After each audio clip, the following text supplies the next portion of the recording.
le prof d'université, c'est un souverain. Donc, on est maître dans ce qu'on fait.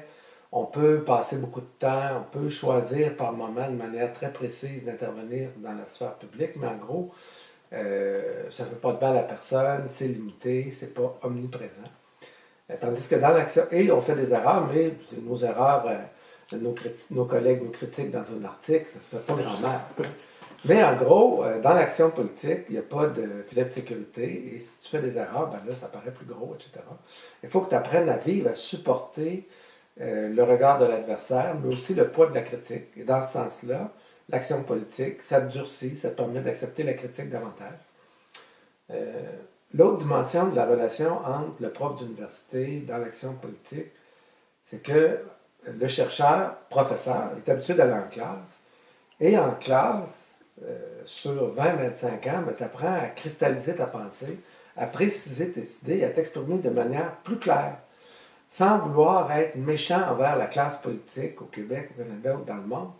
Je dirais que moi, pendant ma vie adulte, les politiciens, en gros, ne sont pas nécessairement devenus meilleurs, ne sont pas devenus de meilleurs communicateurs. Et donc, un avantage des profs, quand ils font de l'action politique, c'est qu'en général, les profs sont de bons communicateurs. Et ça, souvent, ça surprend les gens. Ça surprend les gens dans ton propre parti. Ça surprend les journalistes d'avoir des interlocuteurs qui peuvent avoir une pensée structurée. Donc ça, c'est un aspect positif. Puisqu'on est sur le terrain de l'action politique, moi, je résume ça souvent avec la formule suivante au Québec en général. Tu fais affaire à 4 sortes de personnes. À l'université, on fait affaire avec. Mais en politique, tu fais affaire à 4 types de personnes. Tes adversaires. Tes adversaires, tant qu'ils ne te donnent pas de coups en bas de la ceinture, tant que c'est dans le respect, ça marche comme il faut, on fait le même genre de vie, les horaires sont fous. Bref, en gros, avec les adversaires, c'est plutôt une culture de respect. Avec le public, les gens sont beaucoup plus généreux que ce à quoi on s'attend. Okay. Les citoyens sont généreux. Moi, je me rappelle avoir fait du porte-à-porte début mars à -10 à Cap-Rouge. Et puis les gens t'ouvrent leur porte, t'offrent un café, même quand tu ne penses pas du tout que tes idées sont les leurs, etc.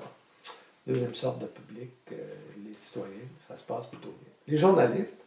Les journalistes, c'est un sport de contact, mais en même temps, on est en démocratie de représentation. C'est un canal absolument nécessaire. Donc, on ne peut pas faire la fine gueule des journalistes. On voit ces jours-ci que Stephen Harper en a payé le prix, au moins en partie, d'avoir pendant une décennie ignoré les journalistes. Donc, en démocratie de représentation, on ne peut pas ignorer les journalistes. Le quatrième type de rapport, c'est à l'intérieur de ton propre parti. Et là, je vais employer une formule du philosophe Thomas Hobbes. Dans ton propre parti, c'est la guerre de tous contre tous. Ah oui? C'est là que c'est le plus compliqué. Parce que les vrais conflits, les vraies rivalités, c'est à l'intérieur de ton parti que tu les vis. Et ça, en principe, la vie universitaire peut être faite de conflits, d'affrontements. Mais en gros, le prof d'université qui est maître chez lui, dans son bureau, dans le choix de ses cours, de ses recherches, etc., s'il n'a pas appris ailleurs qu'à l'université à être une bête sociale, il va être très mal à l'aise dans les luttes d'influence, dans les affrontements, dans les conflits qui sont au cœur de la vie partisane. Et il n'y a pas de quartier, c'est-à-dire que tout le monde veut l'accès au chef, tout le monde veut aussi installer ses idées dans la hiérarchie du programme du parti. Et il n'y a pas de règles d'éthique, là, c'est vraiment extrêmement dur. Okay.